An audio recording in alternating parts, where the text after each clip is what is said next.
2, 1. Good morning, everybody, and welcome to the InvestGP committee this morning as our committees will start. So we'll start off with the InvestGP committee, and we'll look right away to our delegations. I believe this morning we have somebody from Alberta Forest Products here. Thanks so much. Is everybody able to hear me? It's Brock Mulligan, Senior Vice President at Alberta Forest Products. Yeah, you're coming through great, Brock. Thanks. Awesome.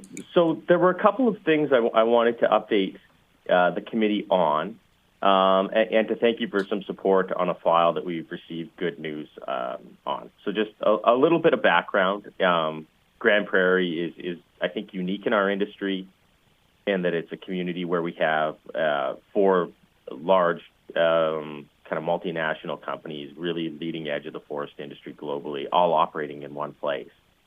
And that makes it the biggest hub of Alberta's forest industry. We've got 2,700 jobs in the Grande Prairie region created by Forestry and $1 million in labor. Grande Prairie is also a really big source of political support for our industry. Mayor and council with the city, Mayor Clayton is a real leader for us, as is the county, and we're really grateful for that support. And we've seen an area where it benefited, and we have some good news.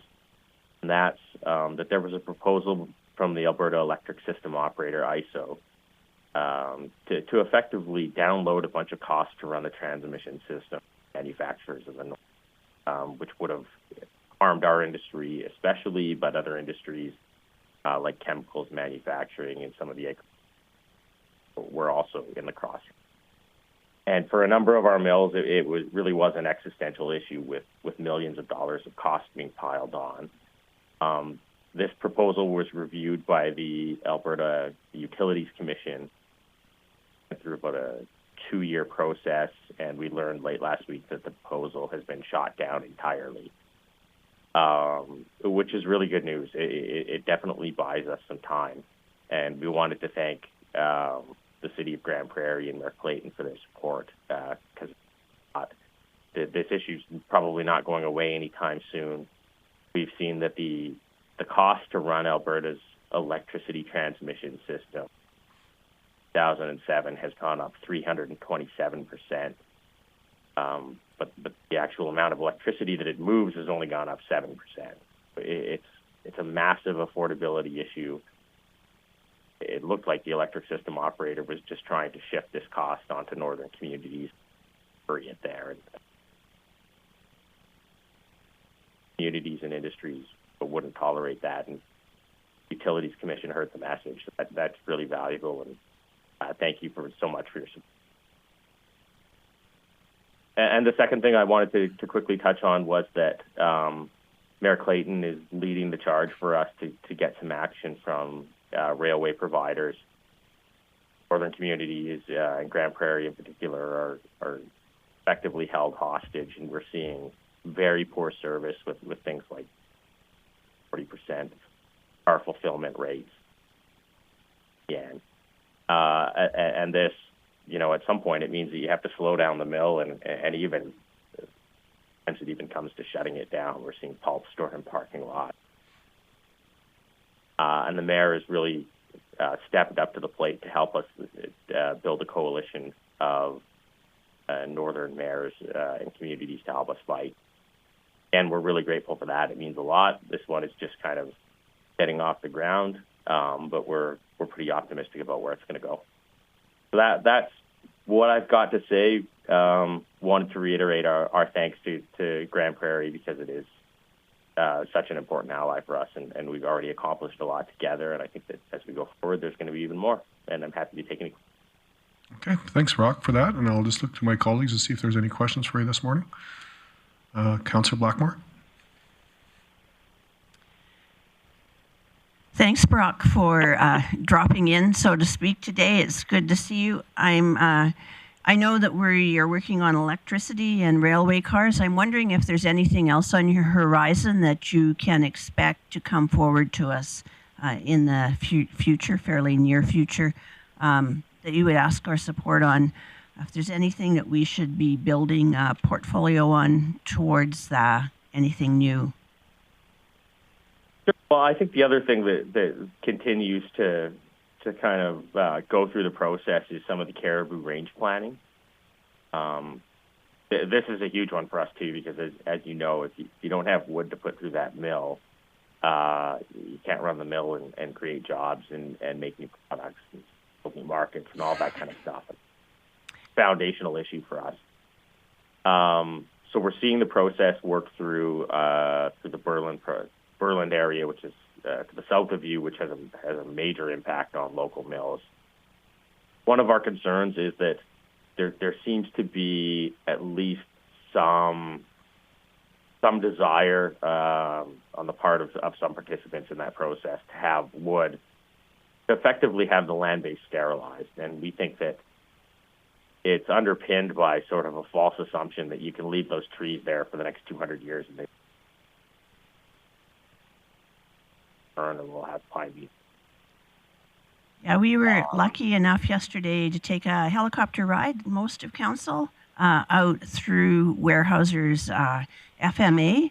And so we did see the difference between where they're logging and where they are not able to really do much. If people want that area sterilized, it will be eventually, if nothing else, by fire. Yeah, and it's great to hear that you were out yesterday. I think that's another clear sign of support from your council that we're appreciative of. But as I'm sure Weyerhaeuser chatted with you about, this is a major issue of concern, and it's not just the Grande Prairie mills. It's mills all through northern Alberta that are in the same boat. Any other questions from council? Councillor Bosch. Thank you, Chair. My question is, you said the electricity transmission rates are 320% above, and you said electricity increase is that 7% or 70%? I didn't hear, sorry. 7. So 7, that's okay. Just to move 7% more electricity than it did in 2007, but it costs 326.6% more to operate it. So it's just, it's crazy. Really. It's ridiculous, I agree. Thank you. Any other questions for our delegate?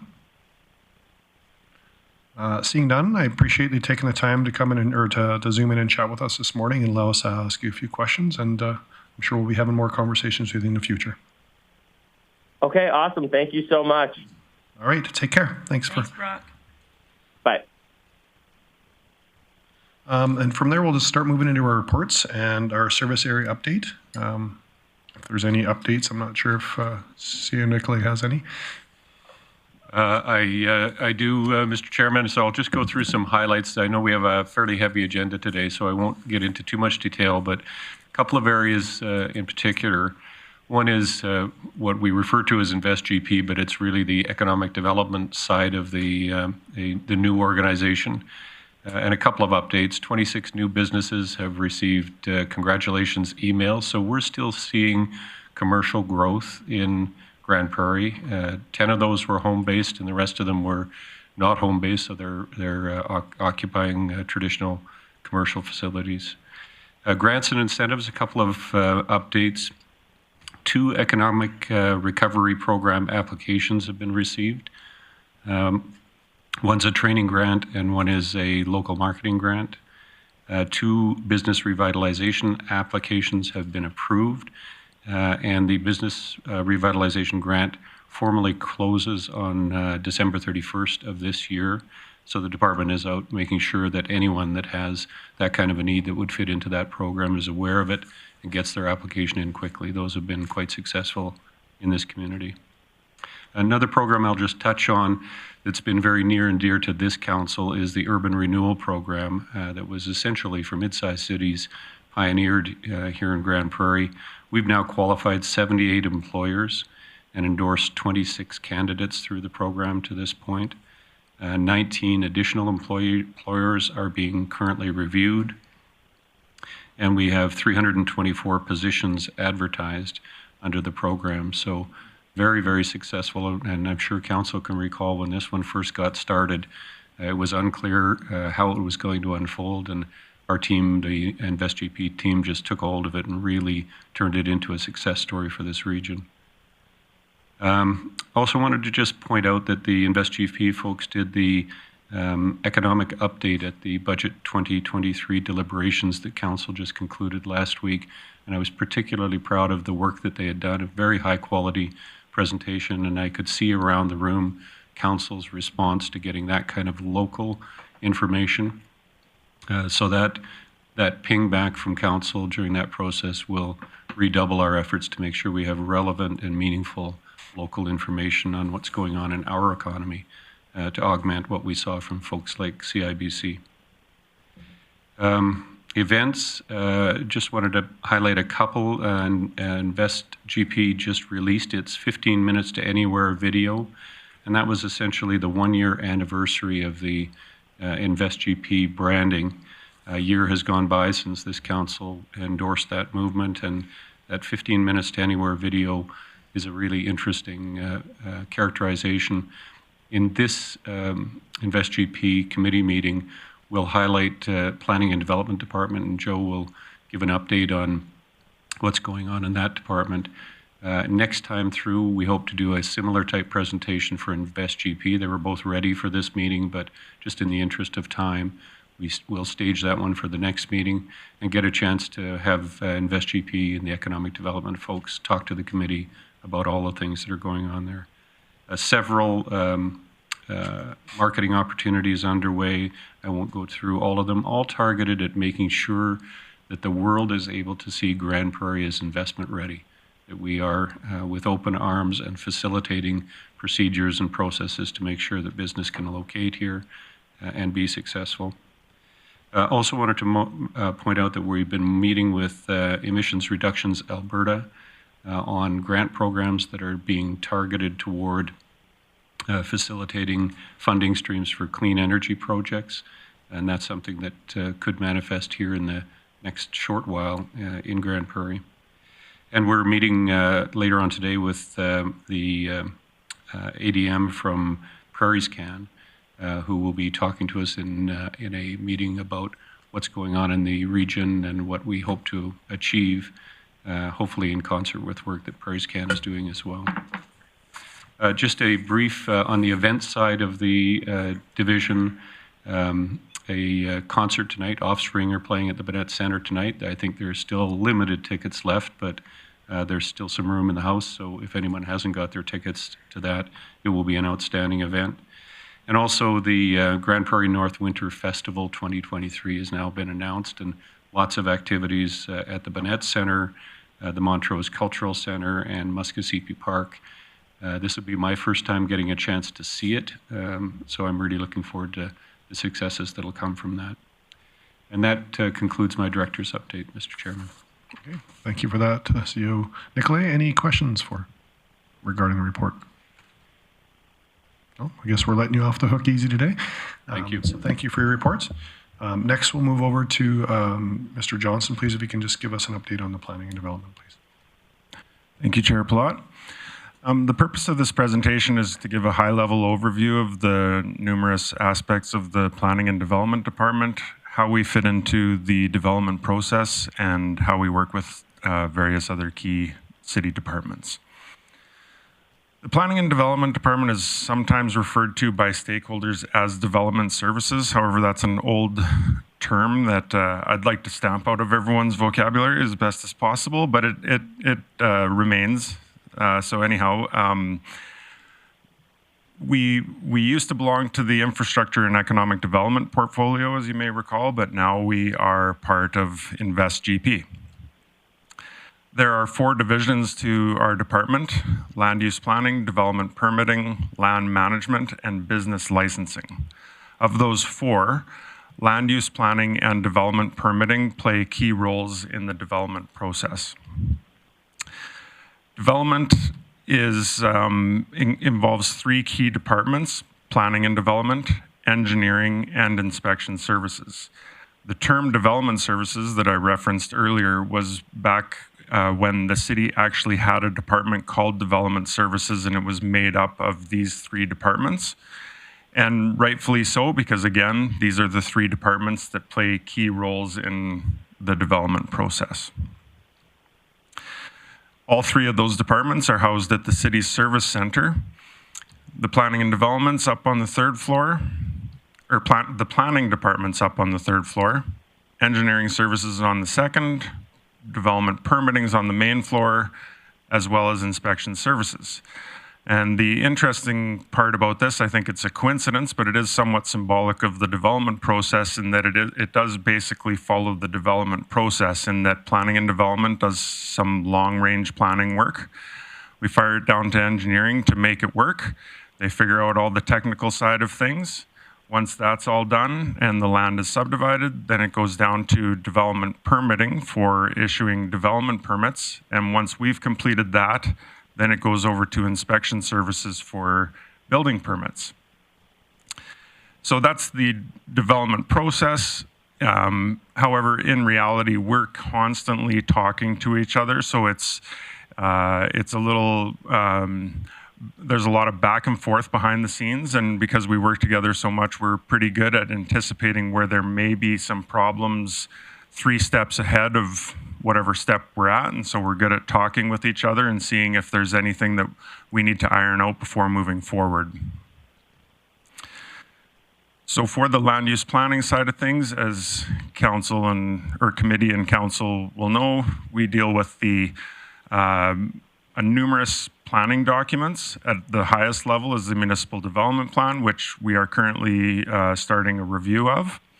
That's influenced by public input as well as council's strategic plan. The directions in that document trickle down into the hierarchy of planning documents, area structure plans, outline plans, and so on. We deal with future land use as seen in this map from the municipal development plan.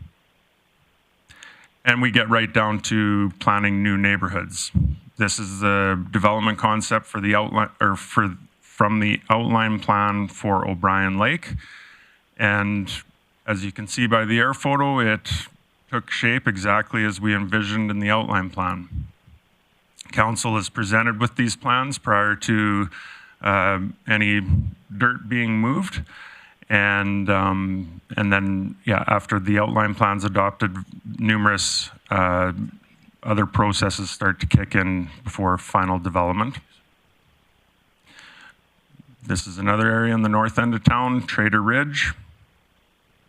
And then occasionally we'll deal with older established areas. This is the College Park neighborhood for which council recently adopted an area redevelopment plan.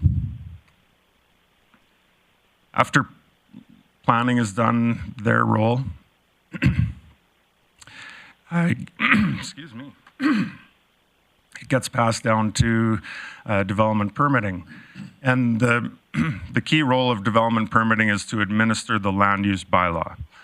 The city is divided into numerous land use districts. Each one of those districts has different development regulations, such as setbacks, or different uses available, such as convenient, or like a convenience store or a apartment building, and so forth.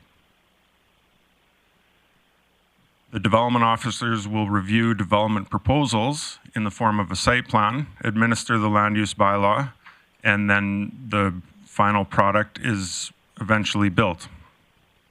A few examples of, thank you.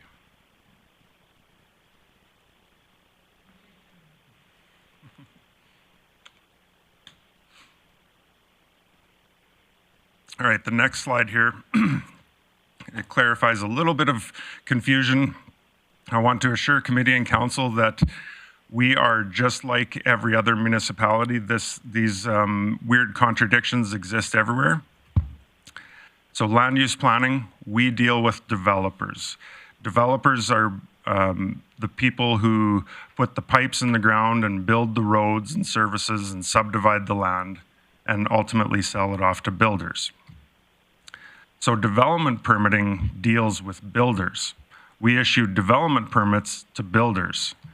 However, we don't issue building permits. That's inspection services. So there's some contradiction of terminologies a little bit, but like I said, we are the industry norm in that regard. Moving out of the development process and touching on the other two divisions of our department, the land management department, we deal with land acquisition. That's one of our major tasks. That's acquiring land for capital projects such as road widening or special city projects. We'll deal with land disposition. So an example is selling the old city's, the old fire hall. Public land management, that's encroachment into PULs, unauthorized use, review for capital projects, etc., and all other aspects of city-owned land. And finally, on to business licensing. I know this is something near and dear to Council's heart. Over the last couple of years, the city introduced a new bylaw which required virtually all businesses in the city to acquire a business license.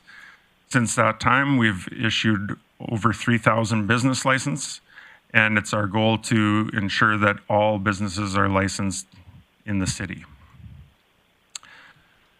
That's a high-level overview of the Planning and Development Department, and I'm open to any questions that committee may have. Okay, thanks for that, Mr. Johnson. Any questions from Council? Councillor Blackmore. I'm curious, Mr. Johnson, you have 3,300 businesses that you have currently licensed. Do you know what the percentage is of all of the businesses in Grande Prairie who have followed through and obtained their licenses? What's our success rate? Thank you, Chair Plot. To be honest, I don't know. I would like to think that we're getting pretty close to the, let's say, 80s or 90s, but I don't know. We do occasionally find businesses that don't have licenses, and that's one of the benefits of having our department together with development permitting. If we get a development inquiry or people are thinking about moving and they're looking at a development permit, then we'll run a cross-check to see if they have a license. So we do still occasionally find them, but as far as an exact statistic, I don't have that information. And so for businesses who are concerned about that and have not obtained their licenses yet, can you tell people what the costs are involved generally? Yeah, through Chair Plot. Yeah, the good news is that for any business that's located in a commercial or industrial district, the business licenses are free. So there's no need to be afraid to come forward and apply for a business license, even if you currently don't have one. There are some costs associated for businesses that are from out of town, as well as home-based businesses. And those prices off the top of my head I don't have, but I believe they're very competitive with other municipalities. Councillor Bressie? Great, thank you. Just along that same line, when we're discovering a business that doesn't have a license, are we still taking just an education approach to them, or are we taking enforcement mechanisms? Through the chair, currently we are still just working with businesses. I'm not aware of a single instance where we have issued a fine. If there is one, it would be after a lengthy process of trying to work with the business to achieve compliance, as that's ultimately our goal. So yeah, not a heavy-hand approach at this point. Excellent, thank you. Councillor Bosch. Thank you, Chair Palat. We talked in the past when you've given presentations about the development side and permits with the developers about those, you know, like the banking system where they have these little notes written with information from what one department is already saying that you guys can read in another department. Do you have that capacity to do that yet? Through the chair, I apologize. I'm not Okay, familiar with what you are referring to. CEO Nicolay, did you want to? Thank you, Mr. Chair. I believe what you're referring to is a CRM system that tracks customer information and is accessible across multiple departments. I don't believe the Salesforce CRM system is currently accessible by planning and development, but it has been installed now in the city. It started in the customer contact center, and is expanding its reach into InvestGP. So that will be something that we'll be actively exploring in the next year. Perfect. That thanks for reading my mind. That's great. But I think that will alleviate a lot of, misconceptions. And, I already talked to this department thinking that department already knows. So good. Thanks for the team effort on that, administration. I'll just, while we're talking about that, I'm excited to hear we have 3,300 businesses on it. Just wondering if there'll be a report coming back that would show the types of businesses, home-based versus non-home-based, at some point. Yes, we could certainly present committee with that information. Okay, just looking at our outstanding items list with nothing on it, it might be nice to get a few items on there so we could start working towards that. Councillor Berg? Yeah, thank you, Chair Palat. If I could add one thing to that list, Mr. Johnson, and that would be businesses that are not renewing. In other words, how many are shutting down, how many cycling out, how many are cycling in. Okay. Thanks for that. Any motions arising, or are we moving on to the next item here? Not seeing any. So there is no other items of business, so we will actually move into our outstanding item list. And I'll look to CAO Galante, or sorry, CAO Nicolay on that one. Boy, there's a slip of habit, man. Thank you very much, Mr. Chairman. And you're absolutely right. The list is currently empty, but administration management is very active in populating it even as we speak. So we picked up a couple today. There were a couple of matters arising from budget deliberations. CLT will be reviewing those this week, and you'll start to see the outstanding items list on various committees populated with the things that were takeaways from the budget process. Just while we're on the subject of business licensing, one of the council members, and I apologize, I can't recall who, so maybe you can all take credit for it, came up with an excellent idea about communicating with businesses that might be affected by road construction projects that are occurring in the community. Current practice is that we would contact the building owners, the property owners, and let them know that we're doing that kind of thing. Somebody raised the suggestion that could we also access the business licensing? I believe it may have even been you, Councillor Plott. Could we also access that and get to the people that are occupying the businesses and operating them in those areas? So that's under active investigation as well, and could be a real augmentation to notice periods on construction. Great. That's actually really exciting to hear. So that was going to be my question, was the items that were brought up at budget are going to slowly show up on this list. We don't have to formalize those in any way? Okay, great. Thanks for that. So I guess as there's nothing on the list, do we have to still receive it for information, just for clarification? No? Okay, so there's no more other items on this, and so we'll adjourn the InvestGP committee unless anybody has any questions. Oh, seeing none, that'll be the end of the InvestGP, and we'll just pause to set up for the next one.